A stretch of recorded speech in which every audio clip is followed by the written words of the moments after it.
Friends,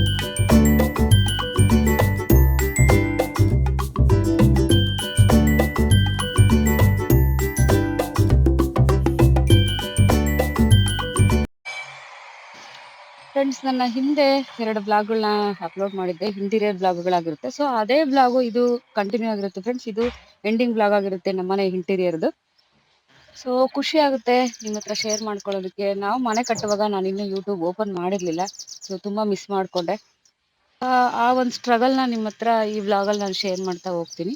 struggle ಅಂದ್ರೆ ಸ್ವಲ್ಪ ಮಧ್ಯಮ ವರ್ಗದವ್ರಿಗೆ ಆಲ್ಮೋಸ್ಟ್ ಎಲ್ಲರಿಗೂ ಸ್ಟ್ರಗಲ್ ಇದ್ದೇ ಇರುತ್ತೆ. ಸೊ ಅದೇ ತರ ನಮಗೂ ಇತ್ತು. ಬಟ್ ಕೊರೋನಾದಲ್ಲಿ ಅದೇ ಸೇಮ್ ಆಲ್ಮೋಸ್ಟ್ ಎಲ್ಲರೂ ಅನುಭವಿಸೋ ಥರನೇ ನಮಗೂ ಒಂದು ಅನುಭವ ಆಯಿತು. ಕೊರೋನಾ ಟೈಮಲ್ಲಿ ನಾವು ಮನೆ ಸ್ಟಾರ್ಟ್ ಮಾಡಿದ್ದು. ಎಲ್ರಿಗೂ ಹೊಸ ಅನುಭವ ಅಂತ ಹೇಳಕ್ಕಾಗಲ್ಲ. ಎಕ್ಸ್ಪೀರಿಯನ್ಸ್ ಮೇಲೆ ಕಟ್ಟಿರ್ತಾರೆ. ಬಟ್ ಕೆಲವ್ರಿಗೆ ಮಾತ್ರ ಹೊಸ ಅನುಭವನೇ ಆಗಿರುತ್ತೆ. ಬಟ್ ಎಕ್ಸ್ಪೀರಿಯನ್ಸ್ ಇದ್ದು ಕಟ್ಟಿದ್ರೆ ಚೆನ್ನಾಗಿರುತ್ತೆ. ಒಂದ್ ಸ್ವಲ್ಪ ವೇಸ್ಟೇಜ್ಗಳು ಕಡಿಮೆ ಆಗುತ್ತೆ. ಸ್ವಲ್ಪ ಕಟ್ ಮಾಡ್ತಾ ಹೋಗ್ಬೋದು. ಎಲ್ಲೆಲ್ಲಿ ಏನೇನು ಕಟ್ ಮಾಡ್ಬೋದು ಅದೆಲ್ಲ ಕಟ್ ಮಾಡ್ತಾ ಹೋಗ್ಬೋದು. ಬಟ್ ನಮ್ಗೆ ಐಡಿಯಾ ಇರಲಿಲ್ಲ. ಸ್ವಲ್ಪ ಎಡವಿದ್ವಿ. ಆ ಎಡವಟ್ಟು ಏನೇನು ಅನ್ನೋದನ್ನ ನಿಮ್ಮ ಹತ್ರ ಶೇರ್ ಮಾಡ್ತಾ ಹೋಗ್ತೀನಿ.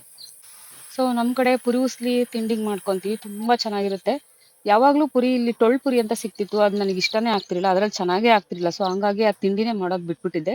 ಮೊನ್ನೆ ಡಿ-ಮಾರ್ಟ್ ಅಲ್ಲಿ ನೋಡಿದೆ, ಆ ತರ ಗಟ್ಟಿ ಪುರಿ ಸಿಕ್ತು. ತುಂಬಾ ಚೆನ್ನಾಗಿತ್ತು, ಚೆನ್ನಾಗೂ ಆಗಿತ್ತು. ಯಾವಾಗ್ಲೂ ಊರ್ಗ್ ಹೋದಾಗ ಅಮ್ಮನ ಹತ್ರ ಮಾಡಿಸ್ಕೊಂಡ್ ತಿಂತಿದ್ದೆ. ಬಟ್ ಅಮ್ಮನ ಹತ್ರ ತುಂಬಾ ಚೆನ್ನಾಗಿ ಮಾಡ್ತಾರೆ ಅಮ್ಮ ಪುರಿ ಉಸ್ಲಿ. ಆ ಟೇಸ್ಟ್ ಬರ್ತಾನೆ ಇರಲಿಲ್ಲ. ಬಟ್ ಪುರಿನೂ ಆ ತರದ ಪುರಿ ಸಿಗ್ತಿರ್ಲಿಲ್ಲ ನನಗೆ. ಸಖತ್ ಈಸಿ ಫ್ರೆಂಡ್ಸ್, ಬೇಗನೆ ಆಗುತ್ತೆ. ಪುರಿನ ನೀರಲ್ಲಿ ನೆನೆಸಬಾರ್ದು. ಜಸ್ಟ್ ನೀರಿಗೆ ಹಾಕಿ ತೆಗೆದು ಹಿಂಡಿ ಇಟ್ಕೊಂಡ್ಬಿಡ್ಬೇಕು. ಒಗ್ಗರಣೆಗೆ ಆಲ್ಮೋಸ್ಟ್ ಅರ್ಧಂಬರ್ಧ ಹಾಕಿದ್ಮೇಲೆ ಆ ಕೆಲಸ ಮಾಡಬೇಕು, ಇಲ್ಲಾಂದರೆ ನೆಂದೋಗ್ಬಿಡುತ್ತೆ ಜಾಸ್ತಿ, ಪುರಿ ಚೆನ್ನಾಗಿರಲ್ಲ. ಜಸ್ಟ್ ಕರಿಬೇವು, ಕೊತ್ತಂಬರಿ, ಹಸಿಮೆಣಸಿನ್ಕಾಯಿ, ಟೊಮೊಟೊ, ಹಂಗೆ ತೆಂಗಿನಕಾಯಿ, ಮಾಮೂಲಿ ಉಪ್ಪು ಎಷ್ಟು ಬೇಕು. ನಮ್ಮೂರ ಕಡೆ ಅಂತೂ ಈ ಪುರಿ ಉಸ್ಲಿ ರೆಗ್ಯುಲರಾಗಿ ಒಂದು ವಾರಕ್ಕೆ ಒಂದು ದಿವಸ ಅಂತೂ ಮಾಡೇ ಮಾಡ್ತಾರೆ. ಸ್ವಲ್ಪ ಮೊಸರು ಹಾಕಿ ತಿಂದ್ರಂತೂ ಇನ್ನೂ ಚೆನ್ನಾಗಿರುತ್ತೆ. ಕೆಲಸದವರೆಲ್ಲ ಬೆಳಗ್ಗೆನೆ ತಿಂಡಿ ಮುಗಿಸ್ಕೊಂಡೇ ಬಂದ್ಬಿಡ್ತಾರೆ. ನಾನು ಆಮೇಲೆ ಟೀ ಮಾಡ್ಕೊಡೋಂಗಿದ್ರೆ ಮಾಡ್ಕೊಡ್ಬೋದು. ಅವ್ರೇನು ಕೇಳಕ್ ಹೋಗಲ್ಲ. ಬಟ್ ನಾನು ಮಾಡ್ಕೊಡ್ತೀನಿ. ನಮ್ಮನೆ ಕೆಲಸ ಅಲ್ವಾ, ಏನು ತಿಂಗ್ಳಾನ್ಗಟ್ಲೆ ಇರಲ್ಲ. ಇರೋದು 2-3 ದಿನ ಇರ್ತಾರೆ. ಜೊತೆಗೆ ನಮ್ಮನೆ ಅಕ್ಕಪಕ್ಕ ನಿಮಗೆಲ್ಲ ಗೊತ್ತೇ ಇರುತ್ತೆ, ನನ್ನ ಬ್ಲಾಗ್ ನೋಡಿದವ್ರಿಗೆ, ಯಾವ ಅಂಗಡಿಗಳಿಲ್ಲ, ಹೋಟೆಲ್ಗಳಿಲ್ಲ. ಸೊ ಹಂಗಾಗಿ ಅವ್ರ ಮಧ್ಯಾಹ್ನಕ್ಕೆ ಊಟಕ್ಕೆ ನಾನೇ ರೆಡಿ ಮಾಡ್ತೀನಿ. ನಮ್ಮನೆಗೆ ಏನಿರುತ್ತೋ ಅದನ್ನ ಮಾಡ್ತೀನಿ. ಅವರು ಖುಷಿಯಿಂದ ತಿಂತಾರೆ ಪಾಪ. ಕೆಲವ್ರಿಗೆ ಈ ಎಕ್ಸ್ಪೀರಿಯನ್ಸ್ ಆಗಿರುತ್ತೆ ಅನ್ಕೊಂತೀನಿ. ಅದೇ ಸ್ವಂತ ಕಟ್ಕೊಂಡು ಹೋಗೋರಿಗೆ ಈ ಎಕ್ಸ್ಪೀರಿಯನ್ಸ್ ಮಾತ್ರ ಆಗಕ್ ಸಾಧ್ಯ. ಕಟ್ಟಿರೋದೇ ತಗೊಳ್ಳೋರ್ಗೆ ಖಂಡಿತ ಈ ಎಕ್ಸ್ಪೀರಿಯನ್ಸ್ ಆಗಿರಲ್ಲ. ಬಟ್ ನನಗೆ ನಮ್ಮ ಮನೆಯವ್ರಿಗಂತೂ ಒಂದು ಒಳ್ಳೆ ಎಕ್ಸ್ಪೀರಿಯನ್ಸ್, ಒಳ್ಳೆ ಅನುಭವ ಅಂತಾನೆ ಹೇಳ್ಬೋದು. ಕೆಲಸದವ್ರು ಏನ್ ಮಾಡ್ತಾರೆ, ಹೆಂಗ್ ಮಾಡ್ತಾನೆ, ಅಬ್ಸರ್ವ್ ಮಾಡ್ತಾನೆ ಇರ್ತಾನೆ. ಅವ್ರ ಹತ್ರ ಟೇಪ್ ಕೇಳಿದ್ರೆ ಕೊಡಲ್ಲ ಅಂತ ಅವನ ಹತ್ರ ಒಂದು ಕೊಡಿಸ್ಕೊಂಡಿದ್ದ, ನನ್ನ ಹತ್ರ ಟೇಪ್ ಬೇಕು ಅಂತ. ಅದನ್ನೇ ತಗೊಂಡ್ ನೋಡಿ ಮೆಜರ್ಮೆಂಟ್ ಮಾಡ್ತಾ ಇದ್ದಾನೆ. ಕಡೆಗೆ ಒಂದ್ಸತಿ ಅವ್ರಿಗೆ ಗೊತ್ತಾಗ್ದಂಗೆ ಟೇಪ್ ತಗೊಂಡು ಸ್ವಲ್ಪ ಕೈನೂ ಕಟ್ ಮಾಡ್ಕೊಂಡ.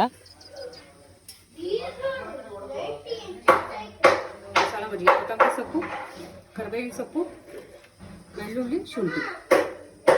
ಬೆಂಗಳೂರಲ್ಲಿ ಬಾಡಿಗೆ ಮನೆಗಳಲ್ಲಿ ಎಲ್ಲ ರೆಡಿ ಇರೋದಕ್ಕೆ ಹೋಗ್ತಿದ್ವಿ. ಅವ್ರ ಸ್ಟ್ರಗಲ್ ಏನಂತ ನಮಗೆ ಗೊತ್ತಾಗ್ತಿರಿಲ್ಲ. ನಾವು ಮನೆ ಕಟ್ಬೇಕಾದ್ರೆ ನನಗೆ ಗೊತ್ತಾಯ್ತು ಈಗ ಎಷ್ಟು ಸ್ಟ್ರಗಲ್ ಇರುತ್ತೆ. ಒಂದೊಂದು ಕಿಟಕಿ, ಒಂದೊಂದು ಡೋರು, ಪ್ರತಿಯೊಂದರಲ್ಲೂ ನಮ್ ಕಷ್ಟ ಇರುತ್ತೆ.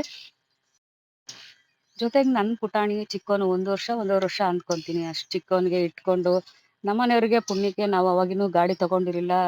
ಡ್ರೈವರ್ ಕೆಲಸಕ್ಕೆ ಹೋಗ್ತಿದ್ರು. ಸೊ ಆ ಕೆಲಸದಲ್ಲಿ ಸ್ವಲ್ಪ ಅವ್ರಿಗೆ ಅಷ್ಟೊಂದು ಬ್ಯುಸಿ ಇರ್ತಿರ್ಲಿಲ್ಲ, ಫ್ರೀ ಇತ್ತು. ಹಂಗಾಗಿ ನಾವು ಬಚಾವಾದ್ವಿ. ಸೊ ಆಗೋದೆಲ್ಲ ಒಳ್ಳೇದಕ್ಕೆ ಅನ್ಕೊಂತಾರಲ್ಲ, ಹಂಗ್ ಅನ್ಕೊಂಡು ಹೋಗ್ತಾ ಇರ್ಬೇಕಷ್ಟೇ. ನಮ್ಮ ಮಧ್ಯಮ ವರ್ಗದವ್ರಿಗೆ ಇದು ಇದ್ದಿದ್ದೆ ಅಲ್ವಾ.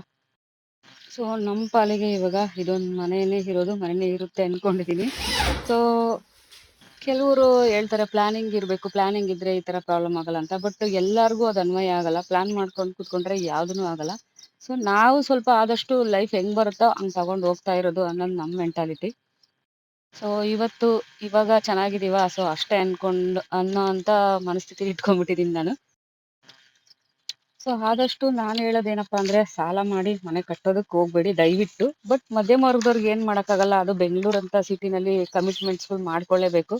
ಸಂಬಳ ಬರುತ್ತೆ, ಕಮಿಟ್ಮೆಂಟ್ ಮಾಡ್ಕೊಂಡು ಆಮೇಲೆ ಒಂದೊಂದ್ಸಲ ಹಾಸ್ಪಿಟ್ಲ್ ಇಶ್ಯೂಸ್ ಏನಾದ್ರು ಬಂದ್ರೆ ತುಂಬಾನೇ ಕಷ್ಟ ಆಗುತ್ತೆ. EMIಗಳು, ಫೋನ್ ಕಾಲ್ಸ್ಗಳು, ಆ ಟಾರ್ಚರು. ಸೊ ಜೀವನ ಮುಖ್ಯ ಅಲ್ವಾ. ಸ್ವಂತ ಮನೆ ಅನ್ನೋದು ಎಲ್ಲಾರ್ಗೂ ಕನ್ಸು. ಬಟ್ ಆದ್ರೂ ನಮ್ ಲೈಫ್, ನಮ್ ಜೀವನ, ನಮ್ ಜೀವಕ್ಕಿಂತ ಮುಖ್ಯ ಅಲ್ವಾ. ನನ್ನ ಅನುಭವದ ಪ್ರಕಾರ ಹೇಳೋದಾದ್ರೆ, ಸಾಲ ಇರಬೇಕು. ಬಟ್ ನಮ್ಗೆ ಎಷ್ಟು ಕೆಪಾಸಿಟಿ ಇದೆಯೋ ಅಷ್ಟು ಮಾತ್ರ ಸಾಲ ಮಾಡ್ಕೋಬೇಕು. ಸಾಲದ ಪ್ರಮಾಣ ಕಡಿಮೆ ಮಾಡ್ಕೊಳ್ಳಿ ಅಂತ ರಿಕ್ವೆಸ್ಟ್ ಮಾಡ್ಕೊಂತೀನಿ ನನ್ನ ಬ್ಲಾಗ್ ನೋಡೋರ್ಗೆ. ನಾವು ಖುಷಿಯಾಗಿ ಕಷ್ಟಪಟ್ಟು ಕಟ್ಟಿರೋ ಮನೆಗೆ ಹೋಗಿ ನಾವು ಖುಷಿಯಾಗಿರ್ಬೇಕು. ಸೊ ಸಾಲಗಾರರಿಂದ ಮನಸ್ಥಿತಿ ಕೆಡಿಸ್ಕೊಂಡು ಅನಾರೋಗ್ಯ ಹಾಳಾದ್ರೆ ನಮ್ಮ ಮಕ್ಳಿಗೆ ಯಾರು ಬರಲ್ಲ ಅಲ್ವಾ. ಇನ್ನೊಂದು ವಿಷಯ ಏನಪ್ಪಾ ಅಂದ್ರೆ ಆದಷ್ಟು ಇಂಟೀರಿಯರ್ ಮಾಡಿಸ್ತೀವಿ ಅನ್ನೋ ಅಂತವ್ರು, ಸೊ ಆದಷ್ಟು ಈ ತರ ನಾವು ಟೈಲ್ಸ್ ಹಾಕೊಂಡಿದೀವಿ ನೋಡಿ ಅಡಿಗೆ ಮನೇಲಿ, ಅದು ಟೈಲ್ಸ್ ತರಕ್ಕೆ ಅವತ್ತು ಎಷ್ಟು ಕಷ್ಟ ಇತ್ತು. ಗ್ರಾನೈಟ್ ಪೀಸ್ ತಗೊಂಡಿದ್ದು, ಆ ತರ ಎಡವಟ್ಗಳು ಮಾಡ್ಕೊಳಕ್ ಹೋಗ್ಬಿಡಿ. ಈ ತರ ಕಟ್ಟೆನೂ ಎಲ್ಲ ಕಟ್ಕೊಳಕ್ ಹೋಗ್ಬಿಡಿ. ಆದಷ್ಟು ಸಿಂಪಲ್ ಆಗಿ ಈ ಆನ್ಲೈನ್ಗಳಲ್ಲಿ ಸಿಗುತ್ತೆ ಬ್ಯಾಸ್ಕೆಟ್ಗಳು, ಅದನ್ನ ಇಟ್ಕೊಂಡು ಆದಷ್ಟು ಒಂದು ಸ್ಟವ್ ಮಾತ್ರ ಒಂದ್ ಇಟ್ಕೊಂಡು ಮ್ಯಾನೇಜ್ ಮಾಡ್ಕೊಳ್ಳಿ. ಇಲ್ಲ ನಾವು ಮಾಡಿಸಲ್ಲ ಇಂಟೀರಿಯರ್ ಅನ್ನೋದಾದ್ರೆ ಪರ್ಮನೆಂಟ್ ಆಗಿ ಈ ತರ ಸೆಲ್ಫ್ಗಳು ಹಾಕೊಂಡು ಮಾಡೋದು ಬೆಸ್ಟ್ ಅನ್ಸುತ್ತೆ. ಮಾಡೋರ್ಗೂ ಕಷ್ಟ, ಜೊತೆಗೆ ನಮಗೂ ಒಂದು ಫಿನಿಶಿಂಗ್ ಆರಾಮ್ ಇರಲ್ಲ, ಫಿನಿಶಿಂಗ್ ಬರಲ್ಲ. ಆಮೇಲೆ ಜೊತೆಗೆ ಸಜ್ಜೆಗಳು ಬರುತ್ತೆ ರೂಮ್ಗಳಲ್ಲೆಲ್ಲ, ಸಜ್ಜೆಗಳು ಆದಷ್ಟು ಅವಶ್ಯಕತೆ ಇರೋವಷ್ಟು ಮಾತ್ರ ಮಾಡ್ಕೊಳ್ಳಿ. ಸಜ್ಜೆಗಳು ಇಲ್ಲ ಅಂದ್ರೂ ಸಹ ಇಂಟೀರಿಯರ್ ನಾವು ಮಾಡಿಸ್ತೀವಿ ಅನ್ನೋರು ಇಂಟೀರಿಯರ್ ಹಂಗೆ ಮಾಡ್ತಾರೆ ಅವರು. ಸಜ್ಜೆ ಮಾಡಿಸ್ಬೇಕಾದ್ರೆ ಎಷ್ಟೆಲ್ಲ ಸಿಮೆಂಟು ಮರಳು ಎಷ್ಟೆಲ್ಲ ಖರ್ಚು ಮಾಡಿರ್ತೀವಿ ನಾವು, ಜೊತೆಗೆ ಅದು ಎಷ್ಟು ಟೈಮ್ ತಿಂದಿರುತ್ತೆ, ಅದೆಲ್ಲ ವೇಸ್ಟ್ ನಮಗೆ. ಸೊ ಏನ್ ಮಾಡಕ್ಕಾಗಲ್ಲ, ಎಲ್ಲ ಒಂದೊಂದು ಅನುಭವ ಒಂದೊಂದು ಎಕ್ಸ್ಪೀರಿಯನ್ಸ್ ಅಲ್ವಾ. ನಾವಂತೂ ಸಜ್ಜೆಗಳು ನಮ್ಮ ರೂಮಲ್ಲಿ 2, ನನ್ನ ಮಗಳ ರೂಮಲ್ಲಿ 1, ಜೊತೆಗೆ ಅಡಿಗೆ ಮನೇಲಿ 1 ಅಂತ ಮಾಡ್ಕೊಂಡು, ಬಟ್ ಅದೆಲ್ಲ ವೇಸ್ಟ್ ಅನ್ನಿಸ್ತು. ಸಜ್ಜೆಗಳೇ ವೇಸ್ಟ್ ಅನ್ನಿಸ್ತು, ಇಂಟೀರಿಯರ್ ಮಾಡಿಸ್ಲೇಬೇಕು ಅನ್ನೋ ಅಂತವ್ರು. ಆಲ್ಮೋಸ್ಟ್ ರೂಮ್ಗಳೆಲ್ಲ ಮುಗಿಸಿ ಇವಾಗ ಅಡಿಗೆ ಮನೆಗೆ ಬಂದಿದ್ದಾರೆ ಫ್ರೆಂಡ್ಸ್. ಇನ್ನೊಂದು ಪ್ರಾಬ್ಲಮ್ ನಮಗೆ, ಮನೆಗೆ ವಾಸ ಇದ್ಕೊಂಡು ಇಂಟೀರಿಯರ್ ಮಾಡ್ಸೋದಿದ್ರೆ ಅದು ತುಂಬಾ ಡಿಫಿಕಲ್ಟ್. ಆ ಕಡೆಯಿಂದ ಈ ಕಡೆ, ಈ ಕಡೆಯಿಂದ ಆ ಕಡೆ ಸಾಮಾನುಗಳು ಅಳ್ಕೊಂಡು ಮಾಡ್ಬೇಕಾಗುತ್ತೆ. ಬಟ್ ಆ ಸ್ಟ್ರಗಲ್ 1 ವಾರ ಅಂತೂ ಇದ್ದೇ ಇರುತ್ತೆ. ನಾವು ಅದನ್ನ ಫೇಸ್ ಮಾಡ್ತೀವಿ ಅಂತಂದ್ರೆ ಓಕೆ.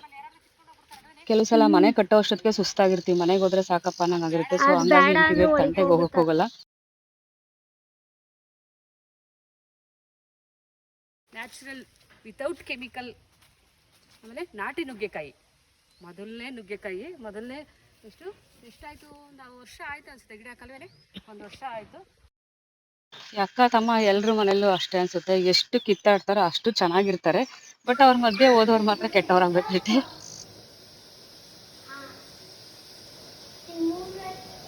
ಅವಳು ಆಚೆಯಿಂದ ಬಂದಾಗ ಅವ್ನ್ ಕಾಣಿಸಿಲ್ಲ ಅಂದ್ರೆ ಎಲ್ಲಿ ಅಂತ ಪರದಾಡ್ತಿರ್ತಾರೆ. ಇವನು ಅಷ್ಟೇ, ಒಂದಿನ ಅವಳು ಮನೆಗೆ ಬಂದಿಲ್ಲ, ಎಲ್ಲೋ ಫ್ರೆಂಡ್ ಮನೆಗೆ ಫಂಕ್ಷನ್ ಹೋದ್ಲು ಅಂದ್ರೆ ಇವನ್ ಮುಖನೂ ನೋಡಕ್ಕಾಗಲ್ಲ, ಇವನು ಡಲ್ ಆಗ್ಬಿಡ್ತಾನೆ.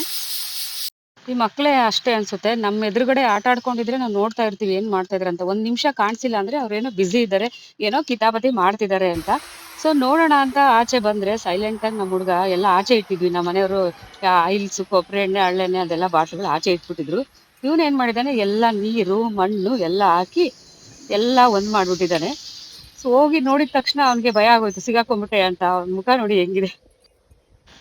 ಸೊ ನೋಡಿದ ತಕ್ಷಣ ಅಮ್ಮಂಗೆ ಹೇಳ್ಬೇಡ ಅಂತ ಅವ್ರ ಅಕ್ಕ ನೋಡಿದ್ಲು ಫಸ್ಟ್. ಅಮ್ಮಂಗೆ ಹೇಳ್ಬೇಡ, ಹೇಳಿದ್ರೆ ಅಷ್ಟೇ ಅಂತ ಅವಳ ಮೇಲೆ ಜೋರ್ ಮಾಡ್ತಾನೆ. ಸೊ ನಾನು ಬೈಯಕ್ ಹೋಗ್ಲಿಲ್ಲ. ಬೈಯಕ್ ಹೋದ್ರೆ ಎಲ್ಲಿ ಸಿಗ್ತಾನೆ, ಹೋಗಿ ಎಲ್ಲೋ ಒಂದ್ ಕಡೆ ಬಚ್ಚಿಟ್ಕೊಂಡಿರ್ತಾನೆ. 1/2 hour 1 hour ಆಚೆನೆ ಬರಲ್ಲ.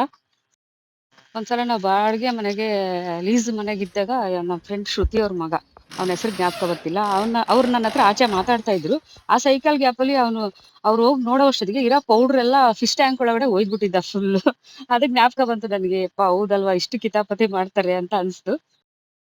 ಸೊ ನನ್ನ ಮಕ್ಕಳು ರೂಮು ಇಬ್ರದ್ದು ಆಗಿತ್ತು ಕಬೋರ್ಡ್ಗಳು. ಸೊ ಹಂಗಾಗಿ ಕ್ಲೀನ್ ಮಾಡ್ಕೊಂಡು ನೀವು ಜೋಡಿಸ್ಕೊಡ್ರಿ ಅಂತ ಹೇಳಿದೆ. ಸೊ ಅವ್ರು ಜೋಡಿಸ್ಕೊಳಕ್ ಸ್ಟಾರ್ಟ್ ಮಾಡ್ಕೊಂಡ್ರು. ಫುಲ್ ಟಿ ಶರ್ಟ್ ಈ ಕಡೆ ಇರ್ತವೆ, ಸರಿ. ಹಾಫ್ ಟಿ ಶರ್ಟ್ ಈ ಕಡೆ ಇರ್ತವೆ, ಸರಿ. ಚಡ್ಡಿಗಳು ಇರ್ತವೆ, ಸರಿ. ಫುಲ್ ಡೇ ಯೂಸ್ ಮಾಡೋ ಪ್ಯಾಂಟು ಇಲ್ಲೇನೆ ಇರ್ತವೆ. ಆಮೇಲೆ ಫಂಕ್ಷನ್ಗೆ ಹೋಗೋ ಪ್ಯಾಂಟ್ಗಳು ಇಲ್ಲೇನೆ ಇರ್ತವೆ. ವಾವ್, ಸೂಪರ್ ಬಂಗಾರಿ. ಅದ್ಮೇಲೆ ಫುಲ್ ಶರ್ಟ್ಗಳು ಇಲ್ಲಿರ್ತವೆ. ಓಕೆ. ಆಮೇಲೆ ಹಾಫ್ ಜುಬ್ಬಗಳು ಅಲ್ಲಿದಾವ. ಜುಬ್ಬಗಳು ಈ ಕಡೆ, ಈ ಕಡೆ. ಓಕೆ.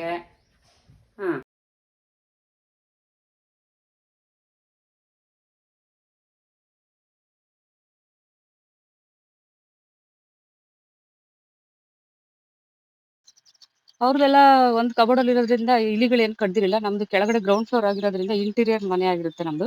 ನಂದು ಹಿಂದಿನ ಬ್ಲಾಗ್ಗಳು ಯಾರಾದ್ರೂ ನೋಡಿದ್ರೆ ಗೊತ್ತಿರುತ್ತೆ. ಇಲಿಗಳು ಅವಾಗ ಚಿಕ್ಕ ಚಿಕ್ಕ ಇಲಿಗಳು ಬರ್ತಾ ಇತ್ತು. ಜೊತೆಗೆ ಎಲ್ಲಾದ್ರೂ ಒಂದು ಬ್ಯಾಗ್ ಎಷ್ಟು ದಿನ ಆದ್ರೂ ತೆಗ್ದಿಲ್ಲ ಅಂದ್ರೆ ಅದ್ರೊಳಗಡೆ ಮರಿ ಎಲ್ಲ ಹಾಕಿರ್ತಿತ್ತು ಇಲಿಗಳು. ಗೊತ್ತಿಲ್ಲ, ನಾನಾದ್ರೆ ನನ್ನ ಬಟ್ಟೆಗಳು ಅವಾಗ ಎಲ್ಲಾನು ತೆಗಿತಾ ಇರ್ತೀನಿ, ನೋಡ್ಕೊಂತಾ ಇರ್ತೀನಿ. ನಮ್ಮ ಮನೆಯವರು ಅಷ್ಟು ತೆಗಿಯಕ್ ಹೋಗಲ್ಲ, ಮೇಗಳದೇ ಹಾಕೊಂತಾ ಇರ್ತಾರೆ. ಕೆಳಗಡೆ ಯಾವ್ದಿದೆ ಸೆಲೆಕ್ಟ್ ಮಾಡಿ ಹಾಕೊಳ್ಳೋಣ ಅನ್ನೋದಿದೆ ಇಲ್ಲ ಅವ್ರಿಗೆ. ಹಾಗಾಗಿ ಅವ್ರದ್ದೊಂದು ಪ್ಯಾಂಟು ಸ್ವೆಟರ್ಸ್ ಎಲ್ಲ ಇಲಿ ಕಡ್ದ್ಬಿಟ್ಟಿತ್ತು. ಚೆನ್ನಾಗಿರೋದೇ ಕಡ್ದ್ಬಿಟ್ಟಿತ್ತು. ತುಂಬಾ ಇಷ್ಟ ಇತ್ತು ಸ್ವೆಟರ್, ಹಾಫ್ ಸ್ವೆಟ್. ಸೊ ಏನ್ ಮಾಡೋದು, ಒಂದೊಂದ್ಸಲ ಹಂಗಾಗುತ್ತೆ. ಆಗೋದೆಲ್ಲ ಒಳ್ಳೇದಕ್ಕೆ ಅಂತಾರಲ್ಲ, ಹಂಗ ಅನ್ಕೊಂಡು ಹೋಗ್ಬೇಕಷ್ಟೇ. ಆಕ್ಚುಲಿ 3 days ಅಲ್ಲಿ ಮುಗಿಸ್ಕೊಡ್ತೀವಿ ಅಂತ ಹೇಳಿದ್ರು. ಬಟ್ ಅವರು ಟ್ರೈ ಮಾಡಿದ್ರು. ನಮ್ ಕಡೆ ಗೊತ್ತಲ್ಲ, ಯಾವಾಗ್ಲೂ ಪವರ್ ಹೋಗ್ತಾನೆ ಇರುತ್ತೆ, ಸಿಕ್ಕಾಬಟ್ಟೆ ಹೋಗುತ್ತೆ. ಮಳೆಗಾಲ ಅನ್ನಂಗಿಲ್ಲ, ಬೇಸಿಗೆಗಾಲ ಅನ್ನಂಗಿಲ್ಲ, ತುಂಬಾ ತೆಗಿತಾ ಇರ್ತಾರೆ ಪವರು. ಹಂಗಾಗಿ ಅವ್ರುನು ಬೆಳಗ್ಗೆ ಬರೋದು, ಬೇಗ ಬರೋದು, ಈ ತರ ಎಲ್ಲ ಮಾಡ್ಕೊಂಡು ಫೈನಲಿ ಒಂದು 5 ಡೇಸ್ಗೆ 5 ಡೇಸ್ ಅನ್ನಕ್ಕಾಗಲ್ಲ, 4 ದಿವಸ ಮತ್ತೆ ಇನ್ನೊಂದು ದಿವಸ ಒಂದು ಮಧ್ಯಾಹ್ನಕ್ಕೆ ಮುಗಿಸ್ಕೊಟ್ರು. ಸೊ ನೋಡೋದಕ್ಕೆ ಎಷ್ಟು ಈಸಿ ಅನ್ಸುತ್ತೆ, ಯಾವುದೇ ಒಂದು ಕೆಲಸ ಆಗ್ಲಿ ಅದರಿಂದ ಇರೋ ಎಫರ್ಟ್ ಗೊತ್ತಾಗಲ್ಲ. ನಾವು ಅದನ್ನ ನೋಡಿ ನಮ್ಮ ಅನುಭವಕ್ಕೆ ಬಂದಾಗಲೇ ನಮಗೆ ಗೊತ್ತಾಗೋದು ಅದರಿಂದ ಎಷ್ಟು ಎಫರ್ಟ್ ಇರುತ್ತೆ ಅಂತ. ಕೆಲಸ ಆದ್ರೂ ಸರಿ, ರೈತರಾದ್ರೂ ಸರಿ, ಯಾವುದೇ ಕೆಲಸ ಆದ್ರೂ ಸರಿ, ಅದರಿಂದ ಇರೋ ಎಫರ್ಟ್ ಅದ್ ಮಾಡಿರೋರಿಗೆ ಮಾತ್ರ ಗೊತ್ತಿರುತ್ತೆ, ನೋಡಿರೋರಿಗೆ ಮಾಡಿರೋರಿಗೆ. ಸಡನ್ ಆಗಿ ನೋಡಿದ್ರೆ ಏನು ಗೊತ್ತಾಗಲ್ಲ. ಸೊ ನನಗೆ ಒಂದು ಒಳ್ಳೆ ಎಕ್ಸ್ಪೀರಿಯನ್ಸ್, ಅನುಭವ ಅಂತಾನೆ ಹೇಳ್ಬೋದು. ನನಗಿದೆಲ್ಲ ಗೊತ್ತಿರಲಿಲ್ಲ. ಹೆಂಗೆ ಡ್ರಿಲ್ ಅದು ಕಟ್ ಮಾಡ್ತಾರೆ, ಸ್ಕ್ರೂ ಎಲ್ಲ ಹೆಂಗ್ ತಿರುಗಿಸ್ತಾರೆ, ಬಟ್ ಅದೆಲ್ಲ ನಿಜವಾಗ್ಲೂ ನೋಡಿರಲಿಲ್ಲ. ನಮ್ಮ ಮನೆಗೆ ನಾನು ಫಸ್ಟ್ ಟೈಮ್ ನೋಡ್ತಿರೋದು. ಒಂದು ಮನೆ ಪಾಯದಿಂದ ಕಟ್ಟಿದ್ ನೋಡಿದ್ದು ಅಂದ್ರೆ ನಮ್ದು, ಜೊತೆಗೆ ಇನ್ನೊಂದು ನಮ್ಮ ತಂದೆ ಅಪ್ಪ ಅಮ್ಮ ಮನೆ, ತವ್ರ ಮನೆ ಅಂತ ಹೇಳ್ಬೋದು. ನಾನು ಅವಾಗಿನ್ನು ಜಸ್ಟ್ ಒಂದು 10th ಅನ್ಸುತ್ತೆ, 9th 10th ಅವಾಗ ಕಟ್ಟಿದ್ದು ನಮ್ಮಪ್ಪ. ಅವಾಗಿನ್ ಗೊತ್ತಲ್ಲ ನಿಮ್ಗೆ, ಈಗಾಗಲೇ 25 ವರ್ಷದ ಹಿಂದಿನ ಮಾತು. ಸಿಂಪಲ್ ಆಗಿ ಕಟ್ಕೊಂತಾರೆ. ಬಟ್ ನಾವು ಬಡವರಾಗಿದ್ವಿ ತುಂಬಾ. ಅಷ್ಟು ಸಿಂಪಲ್ ಆಗಿ ಅಂದ್ರೆ ತುಂಬಾ ಸಿಂಪಲ್ ಆಗಿ ಒಂದ್ ಶೆಲ್ಫ್ ಹಾಕೊಂಡು ಅಡುಗೆ ಮನೆಗೆ ಜಸ್ಟ್ ಇಟ್ಕೆಗಳಲ್ಲಿ ನಮ್ಮಪ್ಪ ಕಟ್ಟಿದ್ದು. ಆದ್ರೂ ಅವರೇ ತುಂಬಾ ಕಷ್ಟಪಟ್ಟು ಕಟ್ಟಿರೋದನ್ನ ನಾನು ಕಣ್ಣಾರೆ ನೋಡಿದೀನಿ. ಹಂಗಾಗಿ ನಮ್ಗೆ ಯಾವ್ದು ಕಷ್ಟ ಅನಿಸ್ಲಿಲ್ಲ ನನಗೆ. ಅವ್ರ ಕಷ್ಟ ನೋಡಿದ್ನಲ್ವಾ, ಸೊ ಹಂಗಾಗಿ ನನಗೆ ಯಾವ್ದು ಕಷ್ಟ ಅನ್ನಿಸ್ಲಿಲ್ಲ. ನಮ್ಮ ಮನೆ ನಮ್ದು ಅನ್ನೋದೊಂದು ಇರುತ್ತಲ್ಲ, ಆ ಕಷ್ಟಗಳನ್ನೆಲ್ಲ ತಳ್ಳಿ ಬಿಡುತ್ತೆ. ಸೊ 2 ರೂಮ್ಗಳು ಆಯ್ತು, ಮತ್ತೆ ಇನ್ನು ಟಿವಿ ಯೂನಿಟ್ ಇದೆ. ಫಸ್ಟ್ ಅಡುಗೆ ಮನೆ ಮಾಡ್ಕೊಂಬಿಡೋಣ ಅಂತ ಅವರು ಅಡುಗೆ ಮನೆ ಮಾಡ್ಕೊಂತ ಇದಾರೆ. ಅವರು ನೋಡ್ತಾ ಇದಾರೆ ಪಾಪ ನಾವು ಪರದಾಡ್ತಿರೋದನ್ನ.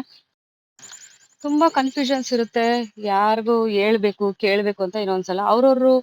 ಅವ್ರವ್ರ ಟೇಸ್ಟ್ ತಕ್ಕನಾಗ ಅವ್ರು ಹೇಳ್ತಾ ಹೋಗ್ತಾರೆ. ಸೊ ಹಂಗಾಗಿ ನಾವ್ ಯಾವತ್ತೂ ಯಾರನ್ನೂ ಸಜೆಷನ್ ಕೇಳಕ್ ಹೋಗಿಲ್ಲ ಯಾವ್ದ್ರಲ್ಲೂ, ಯಾವ್ದು ತಗೋಬೇಕು ಯಾವ್ದು ಬಿಡ್ಬೇಕು ಅಂತ. ನನ್ಗೂ ನಮ್ಮ ಮನೆಯವ್ರಿಗೂ ಯಾವ್ದು ಸರಿ ಅನ್ಸುತ್ತೋ ಆ ಕ್ಷಣಕ್ಕೆ ಅದನ್ನ ಮಾಡ್ಕೊಂಡು ಬಂದಿದೀವಿ ಅಷ್ಟೇ. So finally ಸ್ಟ್ಯಾಂಡ್ಗಳೆಲ್ಲ ಹಿಟ್ಟಾಯ್ತು. ಪ್ಲೇಟ್ಗಳು ಇಡಕ್ಕೆ ಆ ಥರ ಸ್ಟ್ಯಾಂಡ್ಗಳೆಲ್ಲ ಒಂದು 3 ಸ್ಟ್ಯಾಂಡ್ಗಳಿದೆ. ಸೊ ವಿತೌಟ್ ಹ್ಯಾಂಡಲ್ ಇರೋದ್ರಿಂದ ಬೆಸ್ಟ್. ಹ್ಯಾಂಡಲ್ಗಳೆಲ್ಲ ಬಡಿತಾ ಇರುತ್ತೆ ಅಂತ ಹೇಳ್ಬಿಟ್ಟು ಹ್ಯಾಂಡಲ್ಗಳು ಹಾಕ್ಸಕ್ ಹೋಗಿಲ್ಲ, ಜಸ್ಟ್ ಹಿಂಗೆ ಎಳಿಯೋದಷ್ಟೇ. ಆಕ್ಚುಲಿ ಚೆನ್ನಾಗಿ ಬಂದಿದೆ ಅಂತ ಅನಿಸ್ತಾ ಇದೆ ನನಗೆ. ಚೆನ್ನಾಗಿ ಕೊಟ್ಟರು ಫಿನಿಶಿಂಗು. ರಂಗನಾಥ್ ಸರ್ ಅಂತ ಏನೋ ಅವ್ರು ಸೂಪರ್ವೈಸ್ ಇದ್ದಾರೆ, ಜೊತೆಗೆ ವೆಂಕಟೇಶ್ ಅಂತ, ಮಹೇಶ್ ಅಂತ ಸುಮಾರು ಜನ ಕೆಲಸದವ್ರು ಬಂದಿದ್ರು. ಎಲ್ಲರ ಹೆಸರು ಗೊತ್ತಿಲ್ಲ.